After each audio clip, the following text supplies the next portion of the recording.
Bienvenidos de nuevo en este programa nuestro. La verdad es que da gusto estar sentado un rato con ustedes y da gusto poder compartir, conversar. Queda un poco especial, es un compartir un poco especial, como hemos dicho otros días, porque ustedes han hablado mediante un correo electrónico o un correo postal y ahora soy yo el que habla. Pero siempre el saber que están ahí, el saber que estamos compartiendo, el saber que tenemos encuentros cada vez que nuestro programa sale al aire, siempre es como un remanso de paz, una alegría en el corazón de saber que podemos conversar de las cosas de Dios que nos preocupan y de las cosas de la vida que nos atañen y que a veces también nos preocupan, de las cosas de Dios que nos alegran y de las cosas de la vida cotidiana que también nos alegra. Hoy compartimos una carta que nos ha mandado Luis Francisco, donde él nos manifiesta sus inquietudes precisamente sobre Dios. Dice así: Estimado señor director, ante todo quisiera darle infinitas gracias por su programa.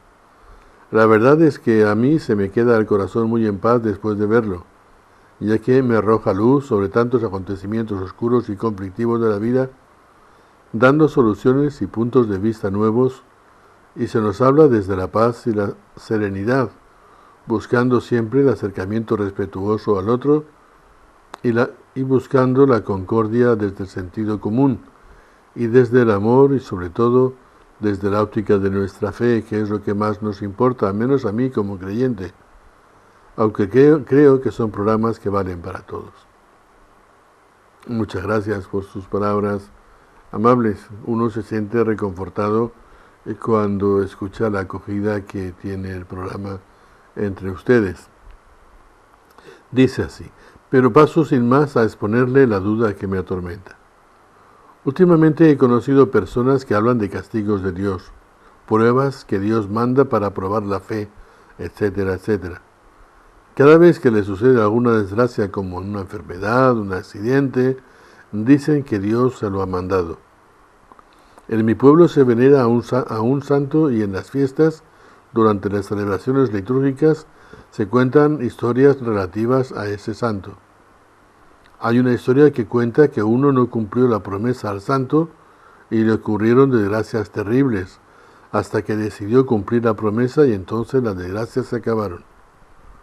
Otras personas suelen acudir a apariciones marianas en diferentes sitios, en las que, según se dice, debido a la maldad del hombre, la paciencia de Dios se está acabando y es inminente el que Dios envíe serios castigos sobre la humanidad a no ser que se arrepienta.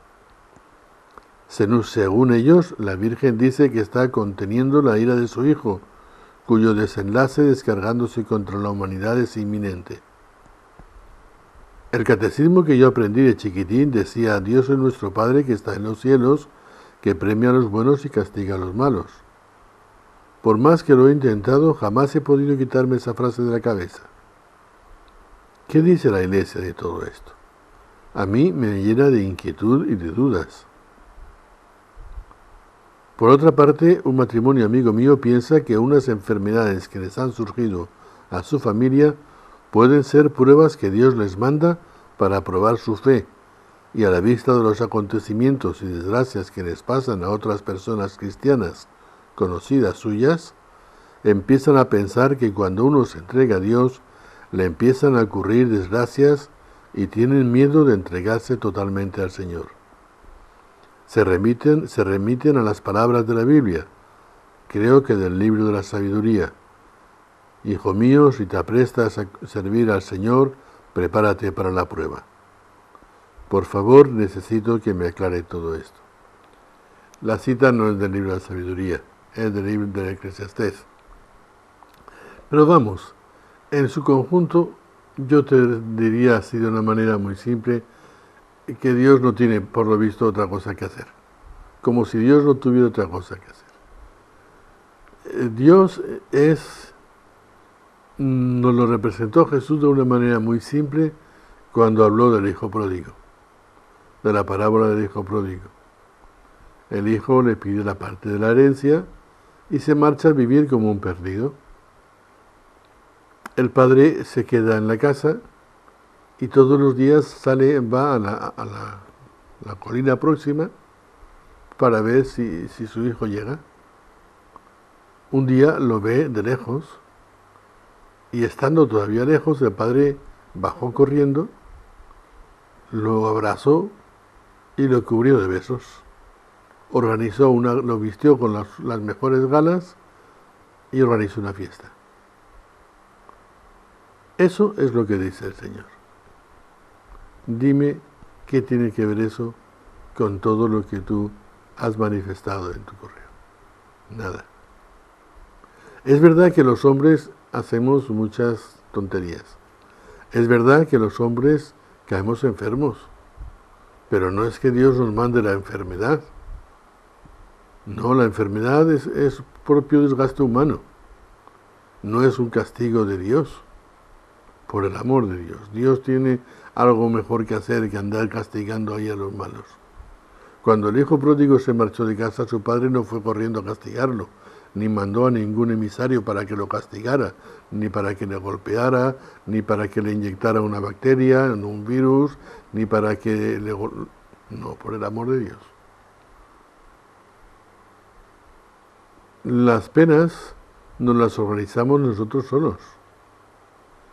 Evidentemente, si un padre o un hijo se comporta mal con un padre o tienen un enfrentamiento, unas diferencias de opiniones y se enfadan y se niegan el saludo, el padre sufrirá mucho. Probablemente el hijo también, pero Dios no tiene nada que ver con eso. Eso es lo que somos capaces de hacer los hombres. Repito, que caemos enfermos, evidentemente, mientras tengamos cuerpo, caemos enfermos. Nos tropezamos, tenemos un accidente en el coche, Dios no nos ha mandado ese accidente en el coche, por el amor de Dios. Ni ha hecho que se desplome una cornisa y te caiga encima. San Pablo nos dice que Dios quiere que todos los hombres se salven. ¿Cómo va Dios a andar mandando castigos divinos para que el hombre cargue con sus culpas, cargue con sus enfermedades, cargue con sus accidentes, por el amor de Dios? ¿Cómo piensa usted o cómo piensas tú, Luis Francisco, que Dios va a estar pendiente de si no cumples las promesas que has hecho, mandarte una legión de ángeles para que te castigue? Por el amor de Dios. Ese Dios al que expones no tiene nada que ver con el Dios del Evangelio, ni del Antiguo Testamento tampoco.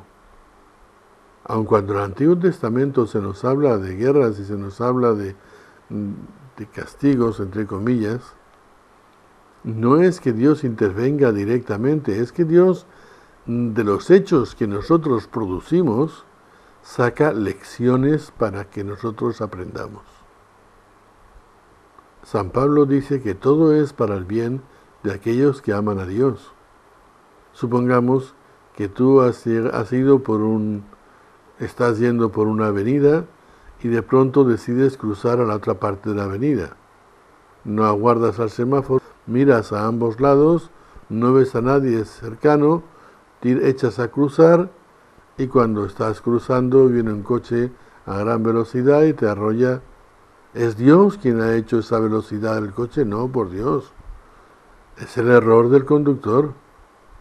Dios no te ha mandado eso. Pero supongamos que fruto de ese accidente tienes que estar un mes en la clínica.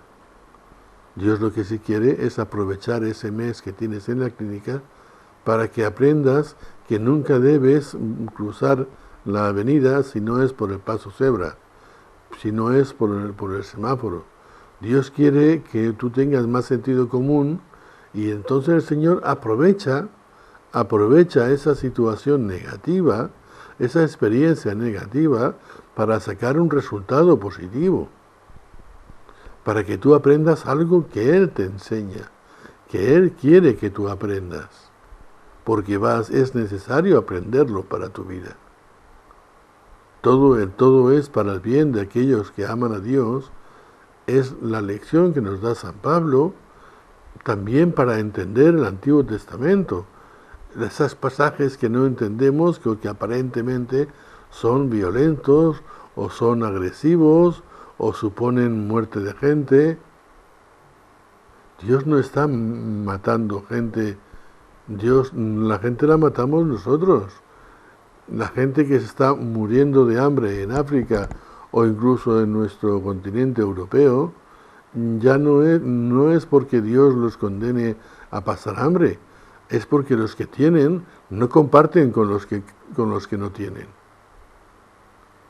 Y Dios no tiene nada que ver ahí.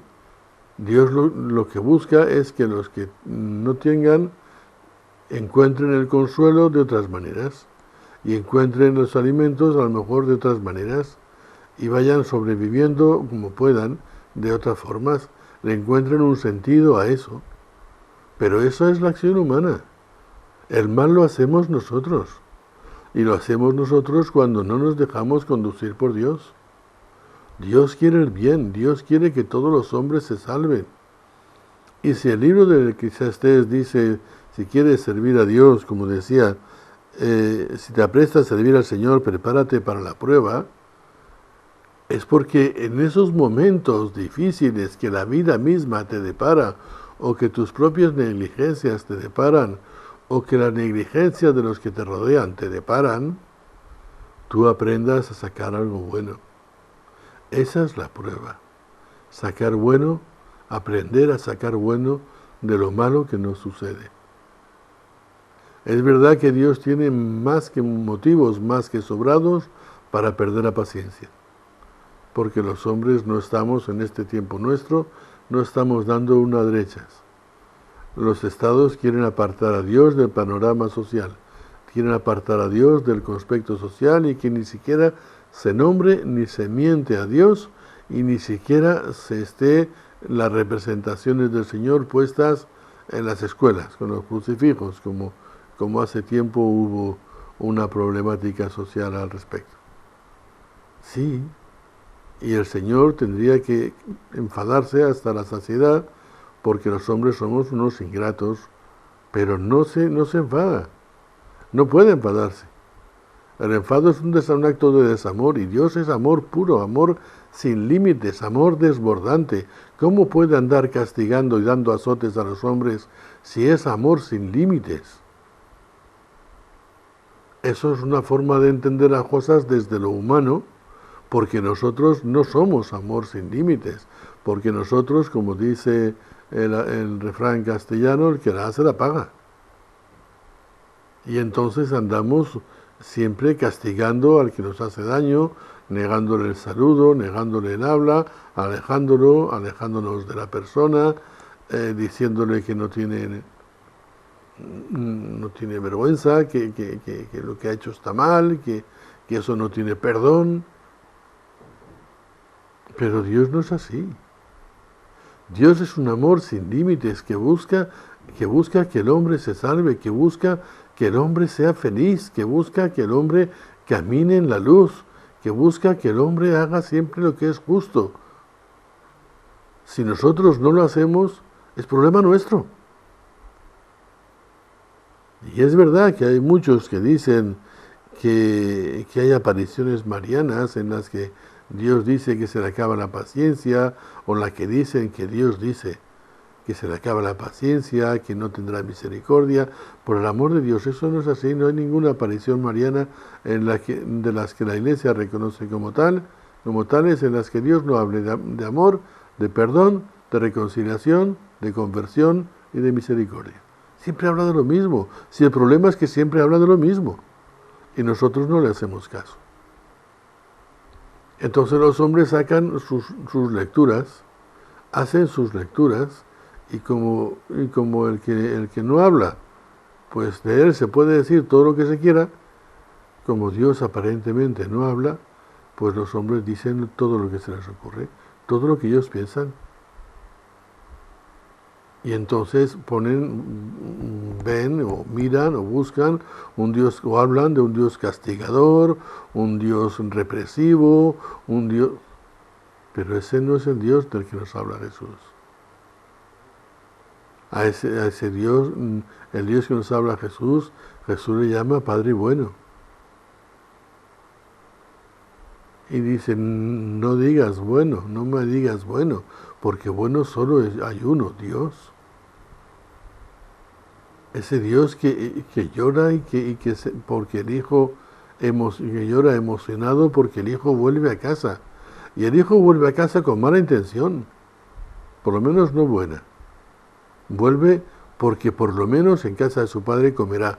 No vuelve arrepentido de lo que ha hecho, ni vuelve para pedir perdón a su padre, ni vuelve para reconciliarse con su padre. No, vuelve a decirle a su padre que por favor le dé un puesto de trabajo.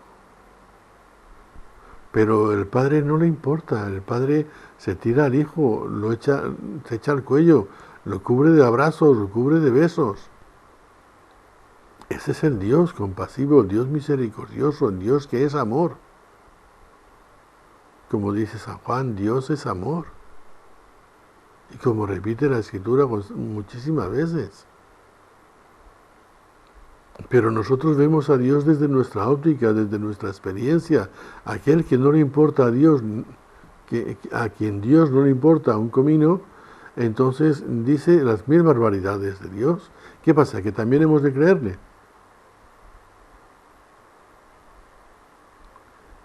También es verdad que en un tiempo atrás, cuando no se encontraban explicaciones a las cosas, pues se decía, Dios te lo ha mandado. Dios te ha mandado la enfermedad. Dios no manda la enfermedad. Dios te ha mandado el accidente, como decías tú también en tu carta. Dios te ha mandado una desgracia. Dios te ha castigado. O Dios te castigará. No, si nos castigamos nosotros solos. Yo elijo el bien o elijo el mal. Y al elegir el mal me he castigado a mí mismo. Yo elijo decir la verdad o ser un mentiroso. Y al elegir ser un mentiroso, me castigo a mí mismo porque el primero que me pille y que digo mentiras me dejará en evidencia, me dejará en ridículo y yo me quedaré sufriendo. ¿Qué pasa? ¿Que Dios me ha castigado? No, que yo he sido necio y he hecho lo que no debía. Yo he elegido el mal. Yo he elegido el mal. ¿Que Dios te manda la enfermedad? Repito, Dios no te manda la enfermedad. Dios quiere que tú aprendas de esa enfermedad que ha surgido en tu cuerpo por fruto del desgaste de tu propia naturaleza. Y Dios te visita en ese momento para que tú aprendas las lecciones que puedes aprender. Tener paciencia, ser más humilde, reconocer tus errores, cambiar de actitud. Todo eso puede aprenderse de una enfermedad, dejarte servir, dejarte ayudar, dejarte atender, todo eso, y por tanto ser más humilde, menos orgulloso, menos egoísta y dar poco trabajo a los demás. Todo eso Dios busca que lo aprendas a raíz de esa enfermedad. Pero tú eres tan egoísta, eres tan orgulloso, eres tan vanidoso, que por la enfermedad resulta que estás incomodísimo, estás muy mal, te sientes mal y no quieres que nadie te atienda, o te gustaría que todos estuvieran pendientes de ti y no están todos pendientes de ti porque eliges el mal. Y entonces, ¿qué pasa? ¿Qué cosechas? Agreses. ¿Qué cosechas? Malestar. ¿Qué cosechas? Desquiciamiento interior. Y cuando todo eso además se lo enfocas a Dios, lo proyectas sobre Dios, no es Dios el que lo hace, eres tú solo el que lo piensas. Dios no te está castigando, Dios no te está fastidiando. Dios solamente quiere tu felicidad, solamente quiere tu felicidad. Pero te muestra el camino, y el camino es ese, no es otro. Te dice, no hay otro camino. No busques atajos porque, como dice el refrán castellano, no hay atajos sin trabajo. No busques otros atajos, porque camino hay uno nada más. Tú ve por ese camino y verás cómo eres feliz. Pero claro, cuando tú te sales del camino, cuando tú buscas un atajo, cuando tú te distraes viendo las flores que hay en el suelo, alrededor del camino, es decir, todo lo que de alguna manera el mal te propone, entonces tú te quedas malhumorado, ensombrecido, cabizbajo, sombrío. ¿Y Dios te ha mandado eso? No. Dios solamente da la vida. Y todo aquello que la vida necesita para crecer, desarrollarse. La vida con mayúsculas. La vida es esa vida con mayúsculas que es la verdad, que es la justicia, que es la paz, que es la alegría, que es el dominio de ti, en fin, todo lo que dice la Escritura. De alguna manera Jesús lo reflejó con el Hijo pródigo. El Padre lo abrazó y lo cubrió de besos. Eso es lo que da Dios. Lo demás es obra humana. No nos equivoquemos y no le colguemos ningún San Benito a Dios, porque eso no es lo que Dios quiere. Y eso tampoco nos llevará a ninguna parte, solamente a malvivir. Por eso Luis Francisco cambia. Fíjate bien, reflexiona sobre lo que hemos dicho y no hagas caso de todas esas, nunca mejor dicho, habladurías, porque esas solamente te conducirán a un estado de insatisfacción e infelicidad. En fin, ya terminamos nuestro programa. Espero que sigas adelante, que vayas por el buen camino del Padre del Hijo pródigo, que no te olvides de esa secuencia, piénsala bien y adelante, que nos encontraremos en nuestro próximo programa. Que el Señor te bendiga.